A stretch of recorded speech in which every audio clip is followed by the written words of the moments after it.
108 निर्लोभ धर्मानुरागी बंधुओं,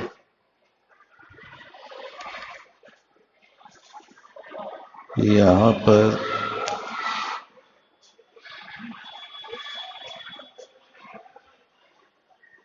आज पाठशाला भी अपने सामने उपस्थित है।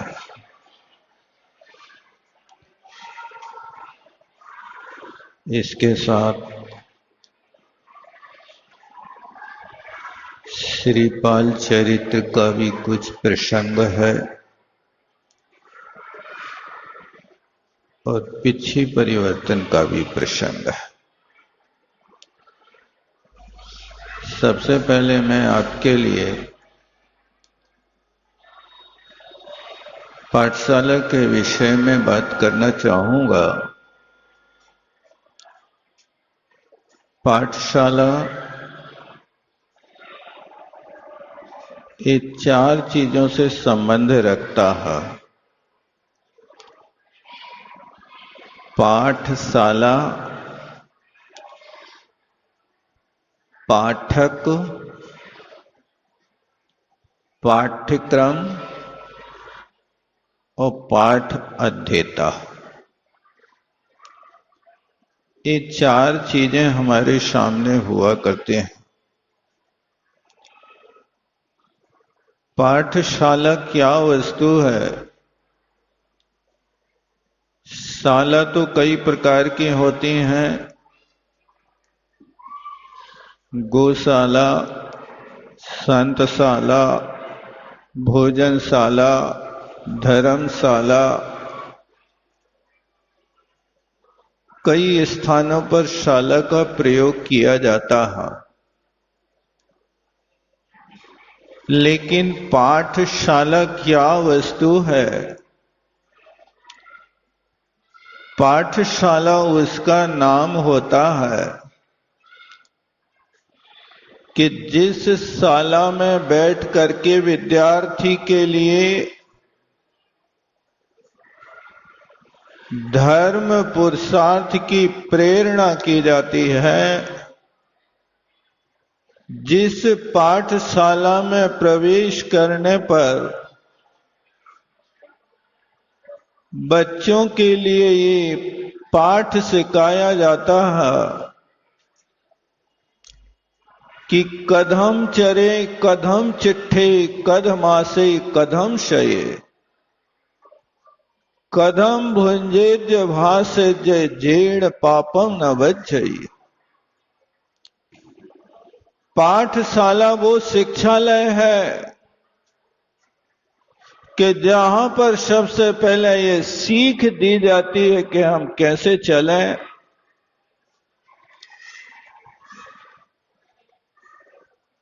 कैसे बोलें, कैसे बैठें, कैसे खावें, कैसे सोवें, कैसे बोलें। इन सब चीजों का अध्ययन पाठशाला में कराया जाता है। ये पाठशाला वो चीज है कि जहां पर पाठक और अध्येता, इन दोनों के बीच में ये शाला चलती है। तो पाठक कैसा होना चाहिए और पाठ का अध्येता कैसा होना चाहिए, इसके लिए कहा है कि पाठ पढ़ाने वाला व्यक्ति वह अपने आप में एक ऐसा पाठक होता है कि जिसने अनेक ग्रंथों के सार को पढ़ लिया हो और अनेक ग्रंथों के सार को पढ़ करके सामने वाले विद्यार्थी को किस तरह परोसना है, एक कला पाठक के अंदर हुआ करती है। जैसे दुकानदार इतना कुशल होता है कि दुकान पर आया हुआ ग्राहक भाग नहीं सकता। उस ग्राहक को अपनी व्यवहार कुशलता से उसके मन माफिक माल देकर के उसकी हर इच्छा को पूरी करके, जैसे दुकानदार अपने ग्राहक को बना करके रखता है, इसी तरह पाठक का कर्तव्य होता है कि वो पाठक को, उस विद्यार्थी को अपनी व्यवहार कुशलता से वात्सल्य का बौछार करके और उसकी शैतानी को बहुत शांति से शांत करके उस बच्चे को पाठ सिखाया जाता है। क्योंकि ये ऐसी स्थिति है कि वास्तव में देखा जाए तो ये छोटे छोटे बच्चे एक अनगढ़ पत्थर हैं, और वो अनगढ़ पत्थर योग्य शिल्पी के हाथ में आता है, योग्य कुंभकार के हाथ में आता है, तो उस अनगढ़ पत्थर से वो परमात्मा की मूर्ति को गढ़कर दे देता है। पाठक भी एक ऐसा शिल्पी है कि उस विद्यार्थी के लिए चाहे तो परमात्मा का रूप दे सकता है, और उस विद्यार्थी को चाहे तो डाकू बना सकता है। ये आपका कर्तव्य है कि आप किस तरह से उनके लिए संस्कारित करते हैं। ऐसा प्रत्येक शिक्षक को हमेशा सावधान रहना चाहिए, और शिक्षक की गंभीरता का बहुत बड़ा प्रभाव विद्यार्थी के ऊपर पड़ता है। शिक्षक का कर्तव्य है कि वो कभी बिना डांटे और बिना मारे विद्यार्थी को योग्य बना देवे। जैसे कुंभकार घड़ा बना रहा था, उस गीली मिट्टी को चाक पर रखा था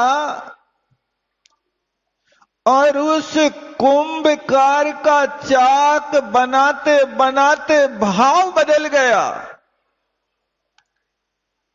और उसने घड़ा ना बना करके अब उसी मिट्टी से, जो पहली मिट्टी से उसने मंगल कलश बनाया था, अब उसके बाद वाली मिट्टी जो चक्का पर रखी है, उस मिट्टी से उसने घड़ा ना बना करके एक चिलम बना दी।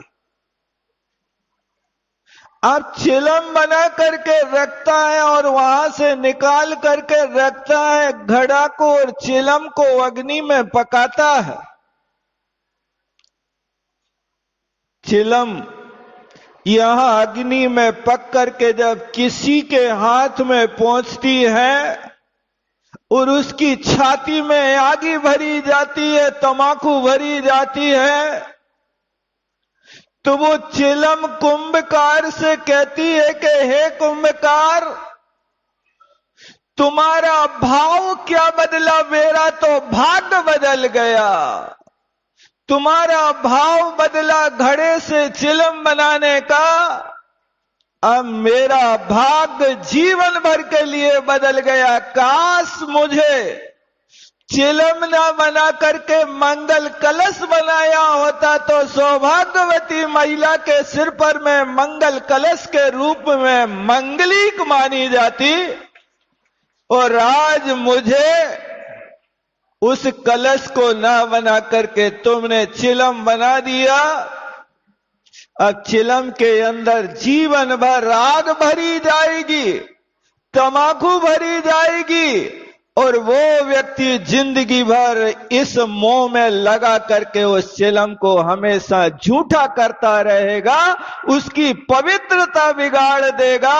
मुझे जिंदगी भर तुमने जलने का काम सौंप दिया, तुम्हारा भाव बदला, मेरा तो भाग्य बदल गया।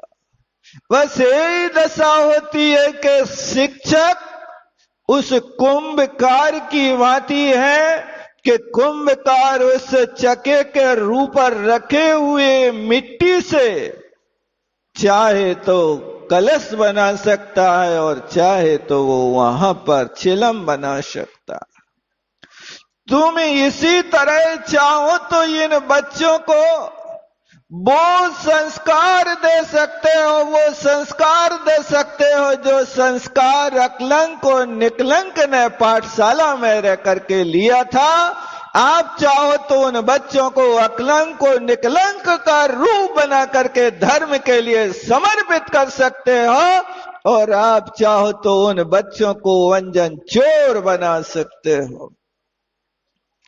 वो भी पाठशाला में पढ़ा था, लेकिन पाठशाला में पढ़ते पढ़ते कुसंगति में पड़ गया, कुसंगति में पड़ा, और उस कुसंगति के प्रभाव से बेचारे का जीवन कितना संघर्षमय हुआ। वो तो एक अंजन चोर के लिए निमित्त मिला कि अब प्राणों की रक्षा होना मुश्किल है, मरता क्या ना करता। अंजन चोर ने कोई संवेग और वैराग्य के साथ में वो सीके की कड़ियां नहीं काटी थी। वहां पर विषम परिस्थिति के अब प्राण जा ही रहे हैं, अब प्राण बचने वाले नहीं हैं, इसलिए मरो तो ऐसे मरो, सिपाहियों के हाथ से सूली पर टंग करके ना मर करके यहां पर नमोकार मंत्र पढ़ते पढ़ते सीके पर मरना ठीक है, लेकिन सूली पर मरना ठीक नहीं है। ऐसा उसका तत्काल भाव बदला, और उसका भाव क्या बदला? अंजन चोर का भाग्य बदल गया। सूली पर नहीं टंगूंगा मैं, तो सीके पर बैठ करके नमोकार को पढ़ के टंगूंगा। और वहां उसने ये निर्णय लिया। उस निर्णय के लेते ही वहां पर अंजन चोर निरंजन परमात्मा सिद्ध भगवान बन गए।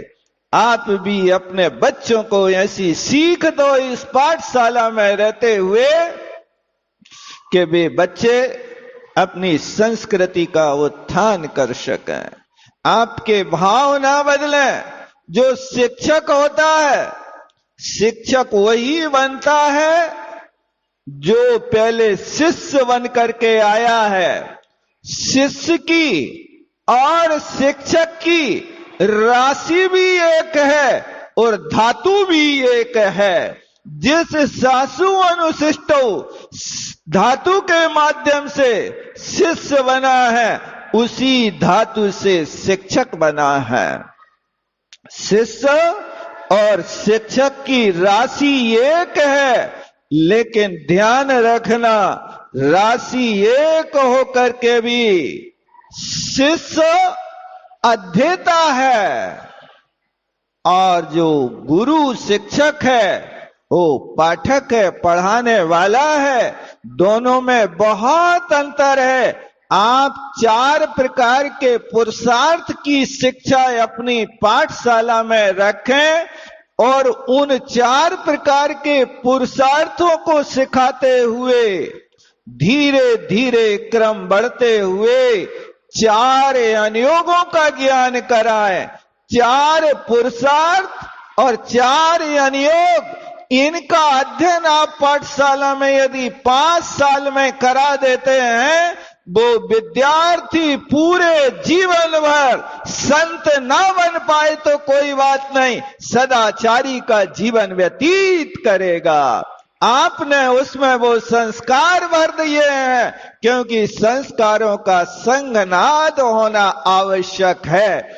आप इसमें प्रमाद ना करें और पाठक अपेक्षा ना रखें कि हमें मिलता क्या है। अरे भैया, मिलने की अपेक्षा मत करना। आप तो वो बीज बो रहे हो, ज्ञान दान का बीज बो रहे हो कि यहाँ के सम्मान में और यहाँ की संपदा के चक्कर में मत पड़ना। तुमने वो धर्म रूपी बीज बो दिया कि जो आहार दान देता है वो एक दिन का रोग निवारण करता है, जो यहाँ पर आवास दान देता है वो कुछ दिनों का भाव समाप्त करता है, और इसके अलावा जो अभय दान देता वो एक भाव को संरक्षण देता है। लेकिन जो ज्ञान दान देता है वो तो भवों के लिए अपनी निधि सुरक्षित कर लेता। और आचार्यों ने यहां तक लिखा कि एक अक्षर का ज्ञान का दान देने वाला व्यक्ति बहुत निकट केवल ज्ञानी बनता है। तुम वो काम कर रहे हो पाठशाला में बच्चों को पढ़ा करके कि तुम केवल ज्ञानी बनने की अपने पास टिकट रिजर्व कराते जा रहे हो। इसलिए कोशिश करना कि इन 4 चीजों पे हमें ध्यान देना है। पाठशाला, पाठक, पाठ्यक्रम और पाठ का अध्येता, इन चारों चीजों के संयोग से ये संस्कृति चलती है। इसको आगे अपना कर्तव्य है कि उन बच्चों के लिए, इस कच्ची मिट्टी के लिए आप अपने हाथों से चिलम ना बना करके मंगल कलश बनाने का पुरुषार्थ करें। यही पाठशाला चलाने का अभिप्राय हुआ करता है। इसी भावना के साथ विराम लेता हूं। बोलो आचार्य गुरुवर विद्यासागर जी महाराज की। पूज्य मुनीश्वर निर्दोष सागर जी, निर्लोभ सागर निरूपम सागर जी महाराज की।